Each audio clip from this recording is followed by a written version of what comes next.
muchas gracias a ambos presentadores, muy interesantes, textos reveladores. Bueno, y ahora los vamos a dejar con el autor, con Sergio Pesa, y un honor presentarlo. Bueno, una pequeña reseña. Ya mencionaba que en los años de dictadura, al volver a Chile del exilio, trabajó en el DIT, el Codeco. Bueno, el doctor en palimpsestos y obras crípticas. Como escritor ha publicado Tortura y Psiquiatría y Responsabilidades en el 85, La Inteligencia Militar el 86, Peces, Asombros y Naufragios el 88, A Toda Pluma, Documentos Polémicos para un Debate sobre Dictadura y Psiquiatría el 89, Fuerzas Armadas, No Gracias el 92, Recuerdo en Legítima Defensa y otra fotografía en 93, La Tumba Vertical, que publicamos en LOM en 99, Bitácora con Par de Fondo el 2004, Tentaciones y Despilfarros el 2009, La Gramática del Sur el 2015, Crónicas de Otro Mundo el 2023, y actualmente ejerce la pediatría y la docencia en reanimación cardiopulmonar.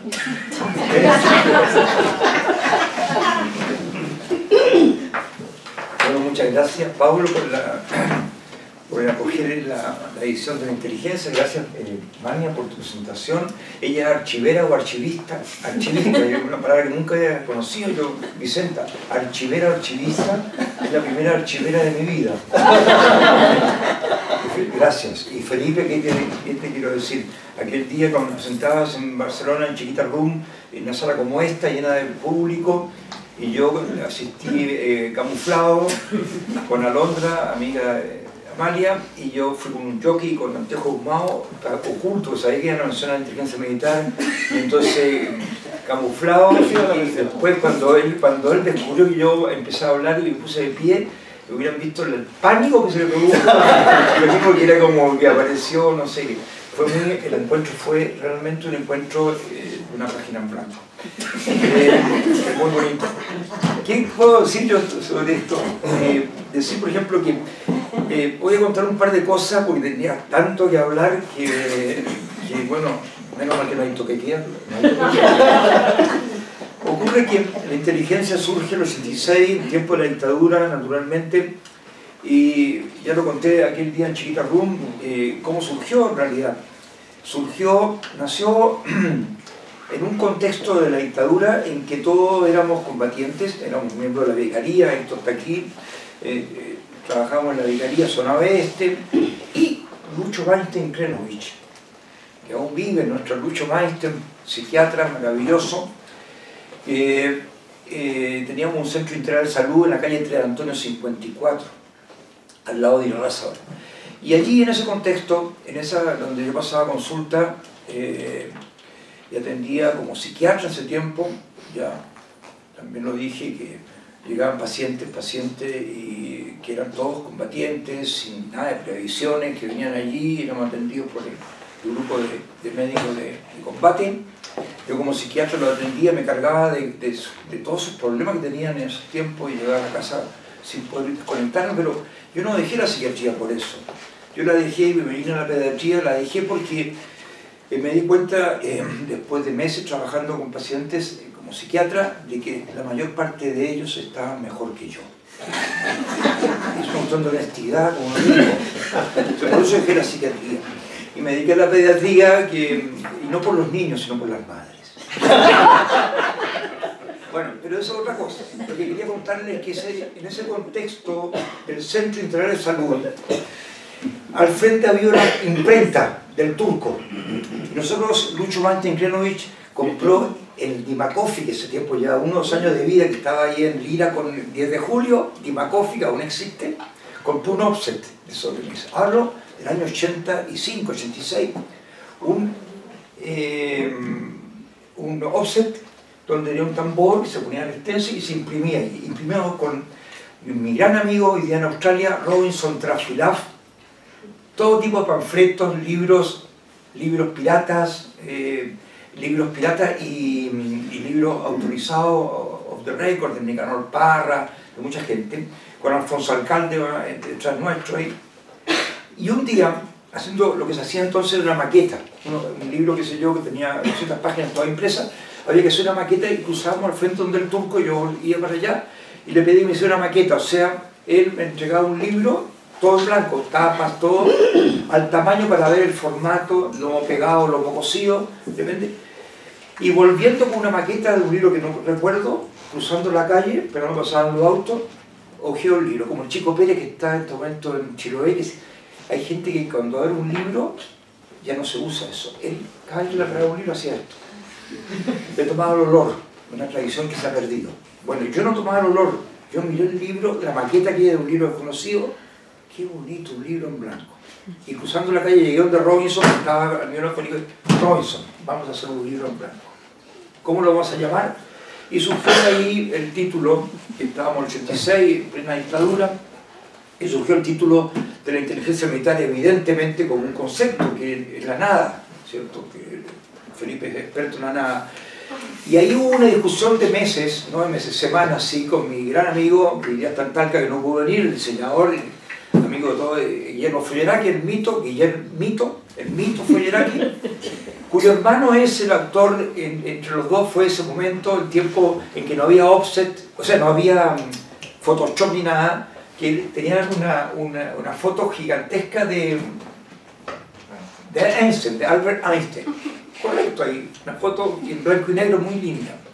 Y entonces Lalo Folleraki, su hermano, actual director del Museo de Arte Moderno de Chiloé, se puso en la foto de la cámara delante de su hermano Guillermo, hicimos eso. Hizo así Lalo Folleraki con el brazo desnudo. Y luego Guillermo, su hermano, montó con la fotografía de Einstein, con los brazos de Folleraki, una presentación maravillosa, un afiche que era Einstein haciendo así. ¿Qué opina Einstein de qué lo que era? Del plebiscito. Y eso circuló en muchas partes, entre la vicaría y otras partes. Bueno, en esos tiempos yo volví y le dije, y entonces Guillermo Folleraki, con quien trabajamos esto, siempre fue una discusión que me costó mucho convencerlo de la letra H. Él decía que eso era como una humorada, que no hay que poner la H. Y yo le dije siempre, mi argumento era el respaldo de Stevenson. Stevenson decía, la primera obligación de un escritor es capturar al lector. Y ustedes el libro con H o sin H es otra cosa mariposa. Entonces, capturar al lector, esto no se equivocó, bueno,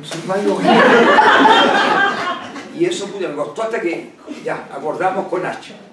Y entonces quiero contarles una pequeña y hermosa anécdota de ese momento mientras imprimíamos la inteligencia con H en blanco en esos meses de septiembre, octubre, noviembre del 86.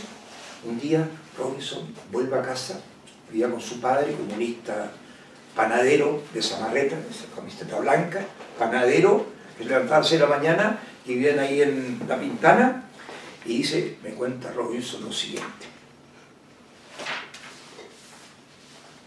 El padre de Robinson era al mismo tiempo mapuche, porque Robinson trajo mapuche, ya se dice mapudungún, como ustedes quieran, el tipo mapuche, militante comunista y dirigente sindical, así como otros son altos, rubios y de ojos azules. Iniciaba la jornada a las 4:45 horas de la madrugada, vestido con una zamarreta blanca de tirantes. Colgaba su sombrero negro, yo lo conocía al padre, colgaba su sombrero negro en la puerta del horno mientras compartía el almuerzo con un grupo de obreros panificadores, todos ellos igualmente militantes, mapuches y afiliados al sindicato. Cuando una noche de mayo de 1976 la policía secreta del régimen militar sorprende a la célula del Partido Comunista imprimiendo panfletos en la comuna de La Cisterna, el padre de Robinson soportó el interrogatorio vuelto hacia la pared y con las manos atadas sobre la zona lumbar.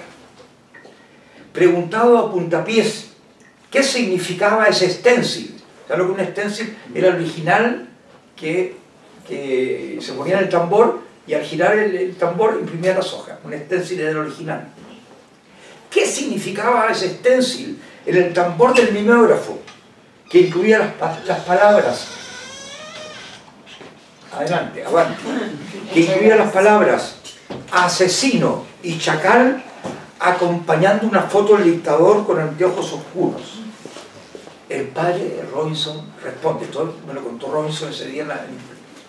El padre de Robinson responde con las manos atadas, le preguntan eso y dice: no sé, compramos el memorágrafo de segunda mano y ese stencil venía puesto.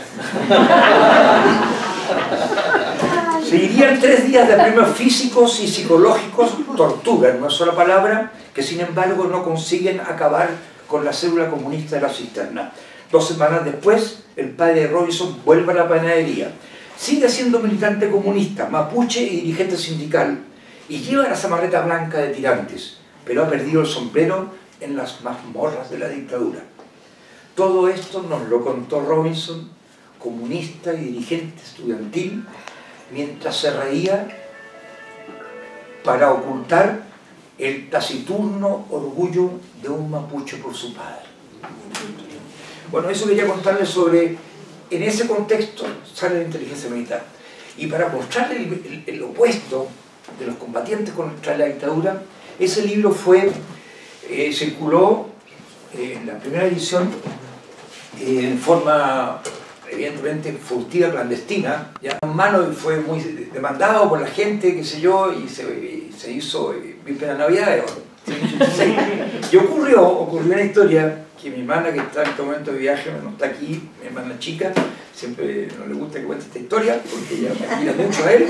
Pero ocurrió que hubo un músico nuestro, que nos va a dar nombre y apellido, un músico que es un pianista, ya de izquierda, que me llegó un mensaje, me pedía el libro, hacíamos los libros allí, 100 ejemplares de ahí, y se vendieron a pan caliente al precio que no podía pagar.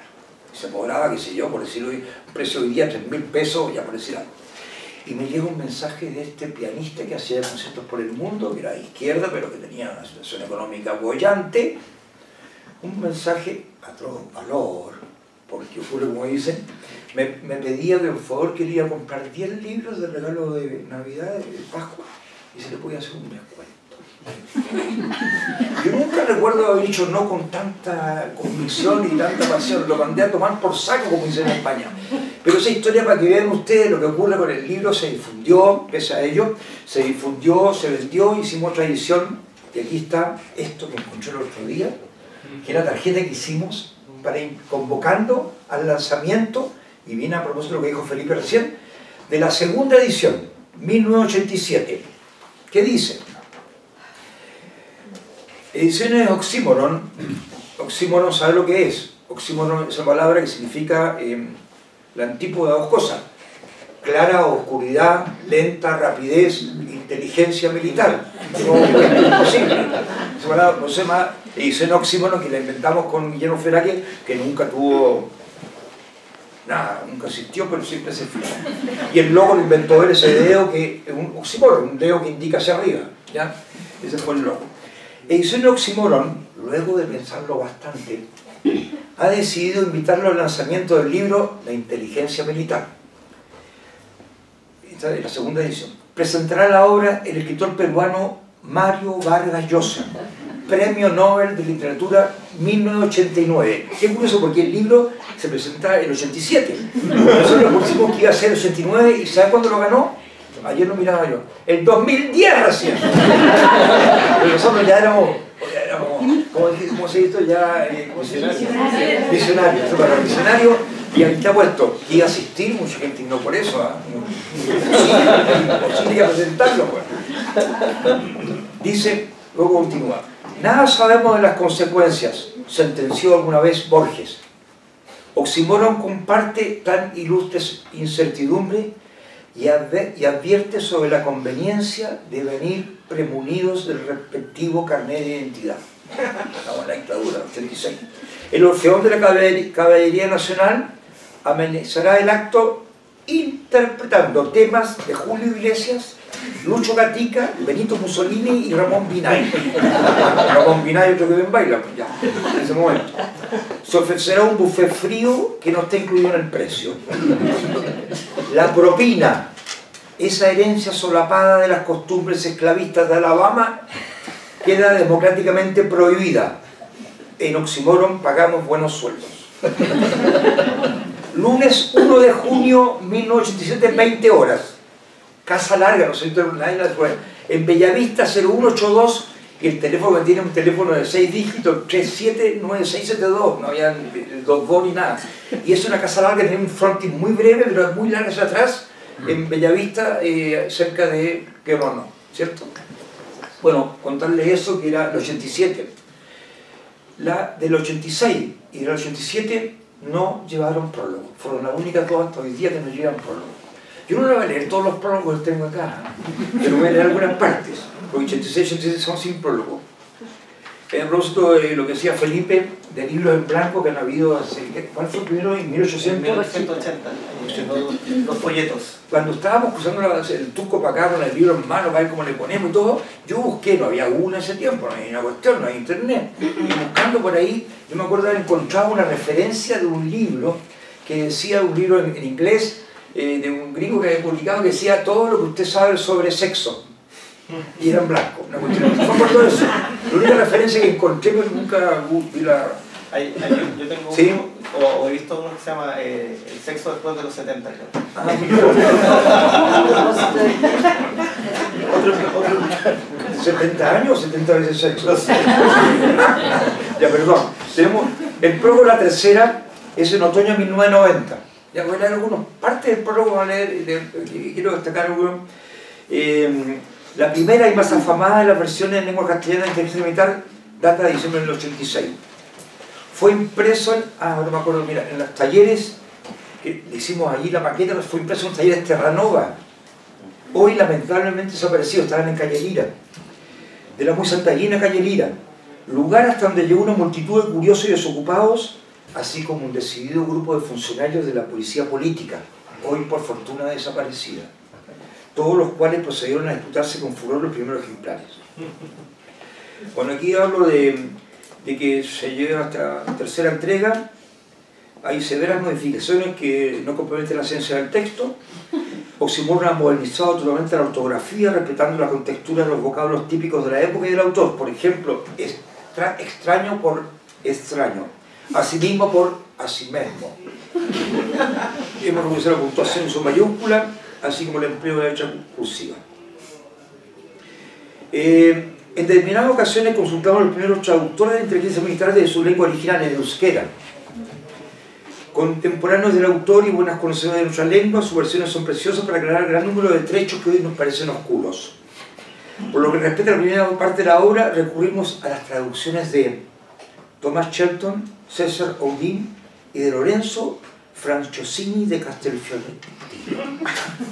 Para la segunda parte hemos manejado además la traducción francesa de François de Rosset. Se ha procurado condensar el fruto de dichos trabajos siempre que yo pueda hacer comprender mejor esta gran obra y facilitar su lectura a un sector amplio público. Solo nos hemos extendido las notas, reiteramos, cuando nos ha parecido que el añadido de un comentario de un modo nuevo enriquece algún pasaje. Dios te libre, lector de los prólogos demasiado largos. Sí, más vamos al ansiado texto. Ese fue el 90, en otoño. Después hubo otra en primavera 95, en la cuarta edición. Y aquí hay una epígrafe que pusimos.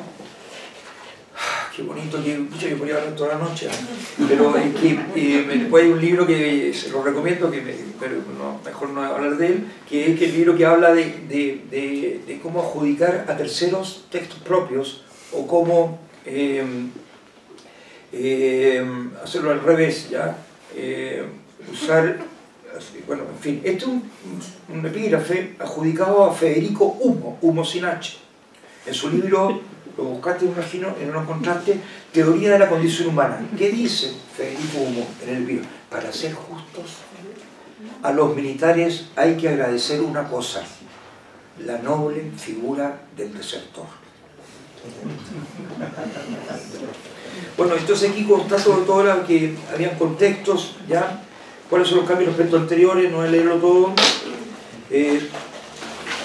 Y aquí está el incidente con él, cuando lo fuimos a inscribir en 95 al derecho de autor, tráigalo cuando esté terminado, después de ojearlo.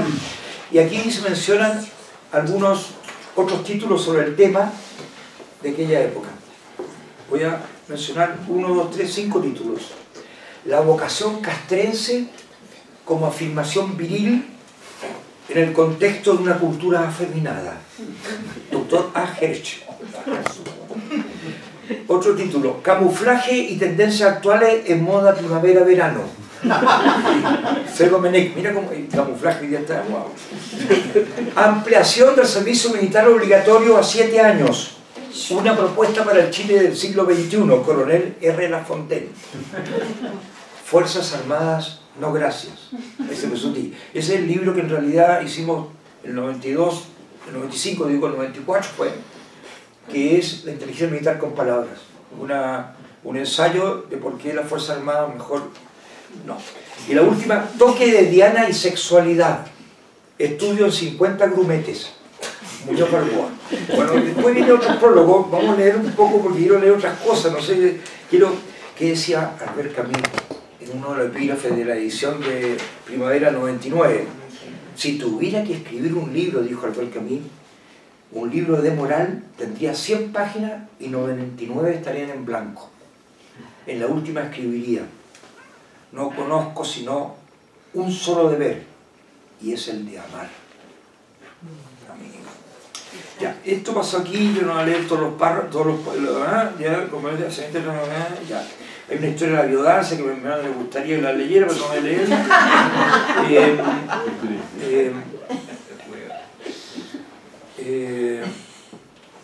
La sexta edición, hay dos cosas de Groucho Marx. Groucho Marx, que fue un humorista. Inteligencia militar es una contradicción en los términos, dijo Groucho Marx en su tiempo, pero él dijo una frase que es muy linda, que es, creo que lo puso por acá también, que decía que le escribió a un amigo, le mandó un libro a Groucho. Groucho le dijo, recibí tu libro, man, y no he parado de reírme, man. Algún día intentaré leerlo. Groucho, una maravilla, man. Groucho. Entonces, ¿cuántos prólogos soporta un libro? ¿Qué fue primero, el prólogo o el libro? Para leer un libro hace falta abrirlo. ¿Cuántas veces hemos abierto un libro para no leerlo jamás? Formular preguntas era un modo elegante utilizado por los etruscos para establecer nuevas amistades o para cambiar de interlocutor. Si el desprevenido lector aún no ha cambiado el libro, notará enseguida que la presente edición incurre en un lugar común, el abuso del sistema métrico decimal. La primera edición fue el 86 y esto está escrito en 2016. Y ustedes se dan cuenta que estamos viendo hoy en día el esplendor, el apogeo de los años redondos, 50 años de aquello. Pero los 49 y los 51 van a tener un perfil absolutamente diferente.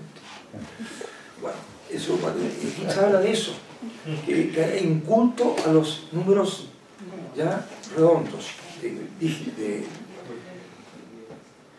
Cuando esté implicado un número redondo, los aniversarios ganan en vigor y ostentan un plus de importancia, tan falsa como arbitraria.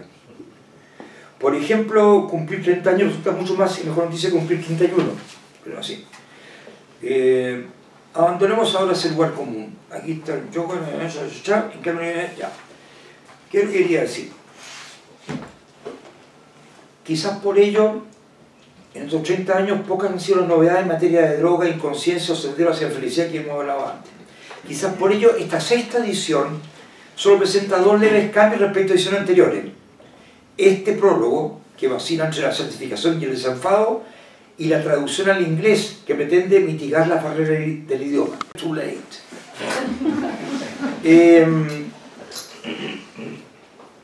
El paso del tiempo, que nos deja arrugas en la piel, no ha conseguido añejar la inteligencia militar. Un texto que se nutre de sí mismo, que no cesa de escribirse. Quizás por ello releerlo es volver a descubrirlo. Para algunos autores la inteligencia militar constituye una diatriba más elocuente que rigurosa contra el modus militaris. Desde la perspectiva de Kendall, en cambio, otro nombre, Kendall, en cambio puede leerse como una apología de la inacción, muy próxima al Wu Wei taoísta. Cuidémonos, no obstante, del maniqueísmo. Este libro apenas pretende advertir sobre el militar más o menos inteligente que todos corremos el riesgo de llevar dentro. Se habla de la portada, que se incorpora una tipografía, Heidelberg, Baskerville, Garamond y ilustraciones. No es difícil imaginar, como se dijo aquí, una época futura en la cual la inteligencia militar pierda vigencia y sentido. Lamentablemente, esos modales de sociedad distan mucho de estar próximos. Ese oxímoron sigue sin encontrar motivos para considerar este libro digno de ser difundido más que tantos otros mejor escritos. Nada garantiza que la presente edición sea la única. Esa fue la sexta bilingüe, la séptima, que si cuidemos, esto fue en el contexto de la pandemia, ya brevemente en verano del 2021, estábamos en plena pandemia, y hablábamos de eso, y después vino la edición corregida actual, que quiero terminar con este prólogo, pero después voy a dejar este prólogo de actual para el final, para dar paso a un tipo de texto. Hay acciones publicables o no publicables, escritas o en blanco, que su efectividad es relativa, que tengan, no busca un efecto, una denuncia, por ejemplo, a veces sin resultado. Y esto es un texto que sobre el bello poder de la ineficacia, que está publicado en el FISMA. Hoy lo publicamos como una referencia. En 1967, o sea, hace 56 años atrás, hace mucho o poco tiempo, depende del cristal con que se recuerde, la sentencia del Tribunal Russell, Tribunal Internacional, que condenó los crímenes contra la humanidad del gobierno de Lyndon B. Johnson, de Estados Unidos, en Vietnam, señalaba, comillas, lo decía el Tribunal Russell, el mayor mérito y todo el poder de este tribunal residen justamente en su ineficacia. Ninguna de sus resoluciones será cumplida. No cambiará el curso del crimen que juzgamos. Pero justamente esa ineficacia hace de esta sentencia una conducta legítima e inexpugnable fuera del alcance o de la influencia de los poderes o intereses en juego. Comillas. Qué hermoso, la ineficacia. Comentario. Es impresionante comprobar con qué facilidad se dan la mano, se abrazan las causas perdidas y las buenas causas. Ya, Arturo Soria Espinosa, que fue tío abuelo de mis hijos, ¿ya? Y que fue hermano de Carmelo Soria, cuyo crimen ocurrió hace más de 40 años, o sea, sí, lo digo bien, y que hace 4 o 5 días se resolvió, ¿ya? La justicia chilena sacó el resultado después del juicio sin comentarios. Él escribió esto sobre los militares en un libro que se llama Opiniones de un discrepante multitudinario. La obediencia es el suicidio de la voluntad. Militar igual limitar. Militar para no meditar. Uniforme, vestido para siervos. Voy a leer una página selecta de la inteligencia, la página 49. Acabo de ver.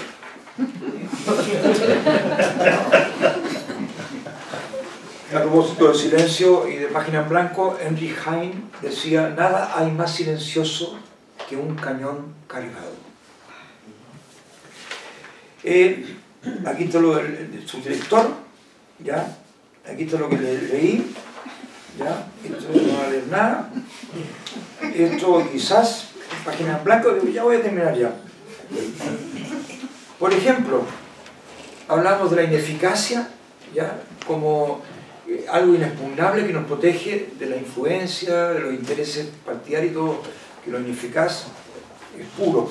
También esto, el camino más corto para conseguir, pero en realidad, el camino más corto para conseguir que algo resulte inevitable es justamente no preguntarnos si acaso puede ser evitado. Se trata de una profecía autocumplida.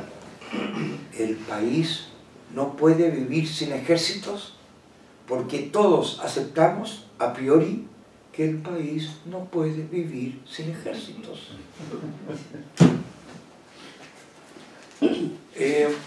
Debo terminar. Aquí lo de Camille, el desertor, y finalmente, ya leí eso, un segundo, vamos a terminar con el prólogo de este libro. Aquí hay unas Vania leyó algunos comentarios también sobre algunas críticas por ejemplo, El Asombro, que fue una revista que publicamos acá, decía: abrirlo, leerlo y cerrarlo es una sola cosa. Y lo que decía, por ejemplo, el Observatorio Romano: faltaba este libro para poder decir que el mundo está completo. Nada nos cuesta imaginar a Dios leyéndolo durante el séptimo día. Bien. Yo podría seguir y leer más cosas, hablar de otras cosas, pero el prólogo del libro es a dos columnas. Es un prólogo, ambos en español, pero es bilingüe, porque es un prólogo político y apolítico, si se quiere. No político, la verdad no es buena esa, pero el primer prólogo dice, tiene una epígrafe, dice: hay quienes pasan la página sin leerla y hay quienes no recuerdan aquello que acaban de leer. Este es el prólogo ahora de septiembre 23. Al momento de recibir un regalo, la tradición japonesa recomienda agradecer con una ligera reverencia y jamás abrirlo en presencia del donante. Profunda sabiduría oriental que inmuniza contra el fingimiento del que recibe, qué bonito, y la ostentación de quien regala. ¿Qué te parece, bueno? Muy sabios los japoneses, lo abren en la casa, en privado.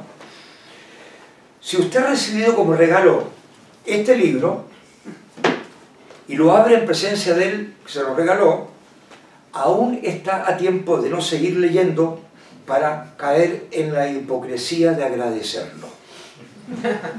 Si usted ha regalado este libro y está observando a quien lo intenta leer, aún está a tiempo de dejar de mirarle para evitar caer en el sarcasmo no exento de vanidad. Abrir o cerrar este libro es algo íntimo. Es una visión del libro de una óptica interactiva, comunicacional, de relación humana. Ahora vamos a ver desde un punto de vista más combativo, si se quiere. Y esto es una frase que me lo enseñó en la calle Suecia, años atrás, un vecino de arriba que era más combativo, y me dijo: ay, yo se la estoy ocupando aquí sin poner su nombre, pero no me acuerdo cómo se llama. Se escribe golpe, pero se pronuncia miento. Se pronuncia miento.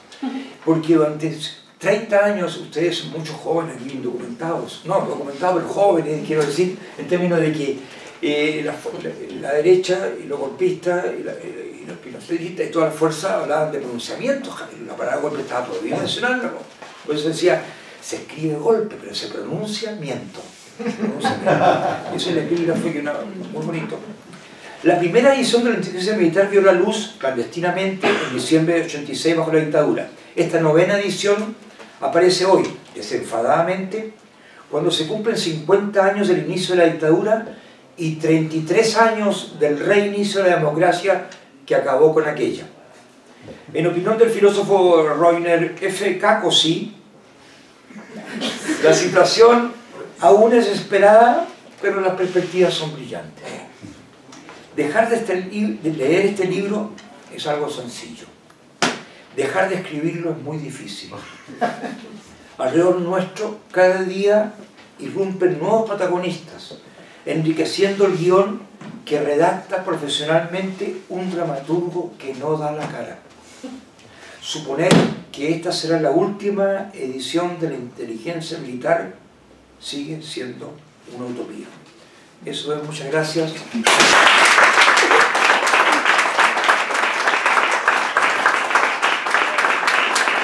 Bueno, gracias nuevamente, Sergio. Queda claro que habrá que en algún momento publicar un volumen de los prólogos, como con los clásicos del Manifiesto, del Capital, uno publica esos importantes prólogos, aunque siempre para los editores es peligroso porque hay autores un poco obsesivos con las correcciones.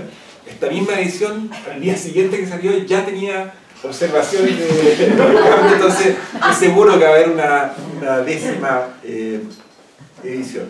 Bueno, y antes de cerrar, no sé si alguien quiere hacer alguna pregunta, alguna observación, alguna reflexión que pueda ser considerada. Advertirle que hicimos hoy día una banda, la imprimí ahí en calle Seguirre con Arturo Prat, en blanco, para llamar la atención. Este libro ha cumplido 37 años, sin que nadie consiga leerlo. Gran desafío, inténtelo usted.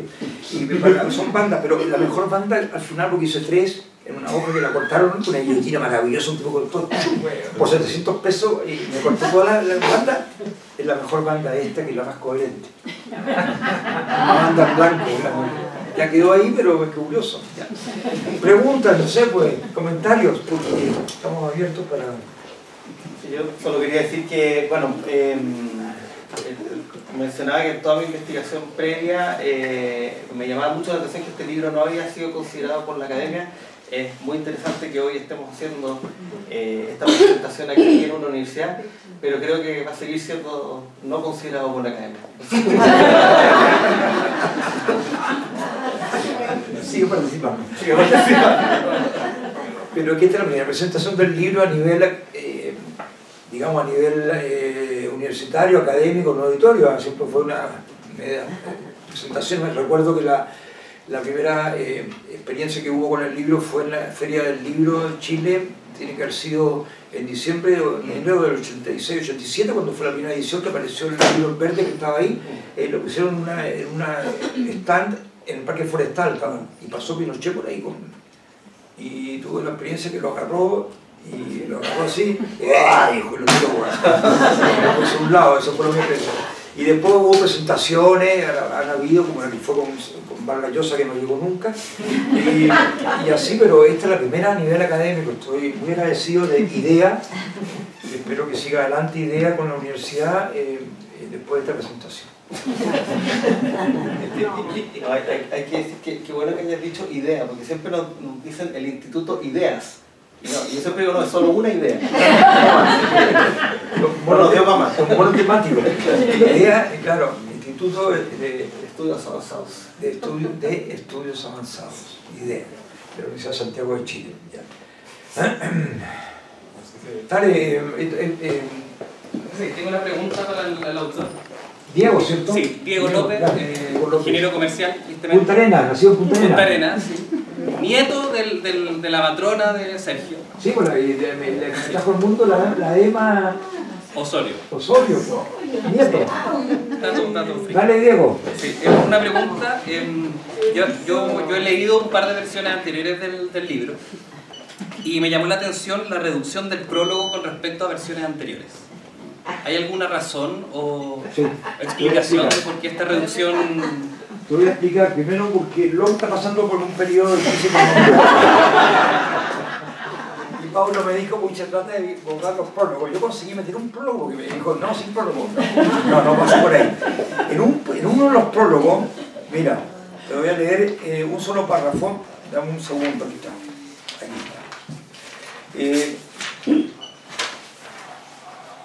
Aquí está. Creo que fue en la quinta, primera 99.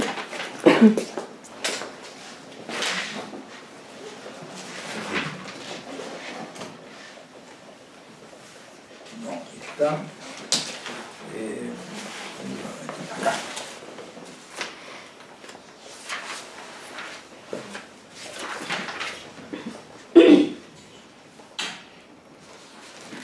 Mucho lo puse. Yo lo puse porque está en un epígrafe. Yo creo que está en la 7ª edición. ¿Lo tienen el libro de 7ª edición? No, ese no lo puse. La 7ª está aquí, 4ª edición, 5ª edición, 6ª edición, dentro de la 7ª. Y que lo dice que llegará un momento en que los prólogos no dejarán leer el libro. Eso no puede ser. Verán tanto, ya de la 3ª, 4ª, 5ª, 6ª, 7ª, La octava fue a Alemania y pasaron dos cosas con la edición alemana. No está ahí mi ejemplar aquí, no traje yo.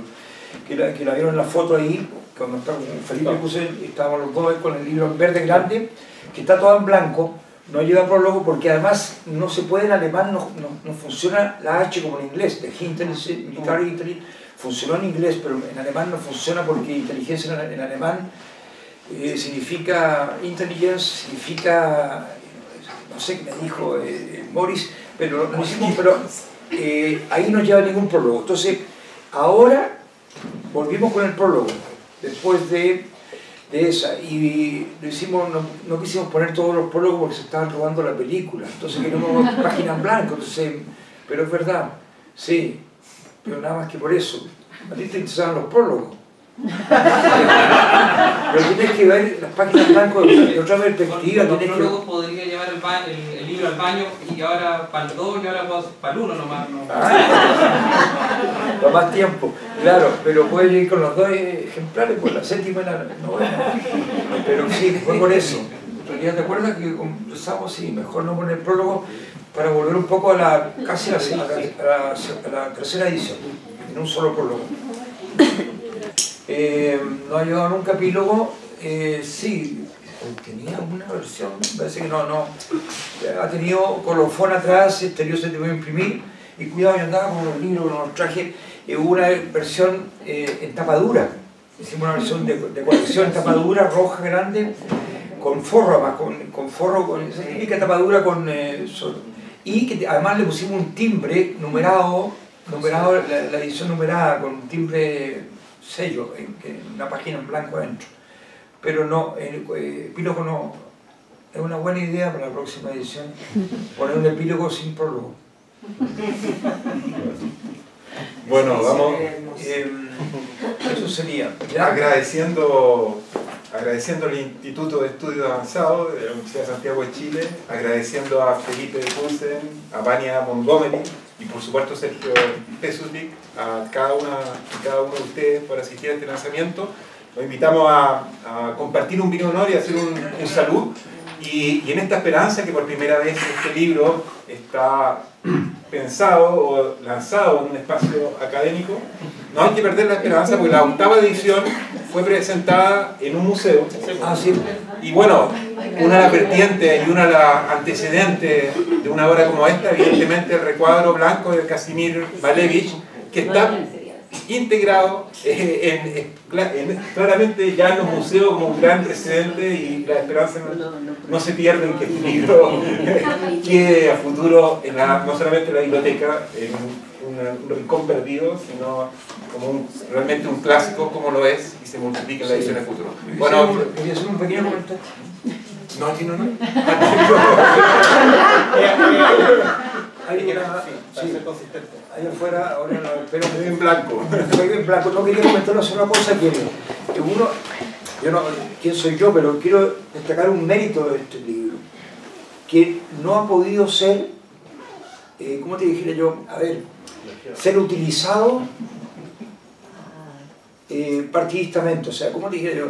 Es un libro cuyas páginas en blanco están fuera del alcance de la utilización, pues si no, claro, y eso yo creo que por eso estamos felices de poder seguir editándolo, seguir haciendo ediciones, modificando y corrigiendo, contextualizándolo, cambiando colores, en el puesto verde, gris, azul, y ahora blanco y ahora rojo, pero quiero decirte que este libro, más allá de las posiciones políticas, más o menos de izquierda o más,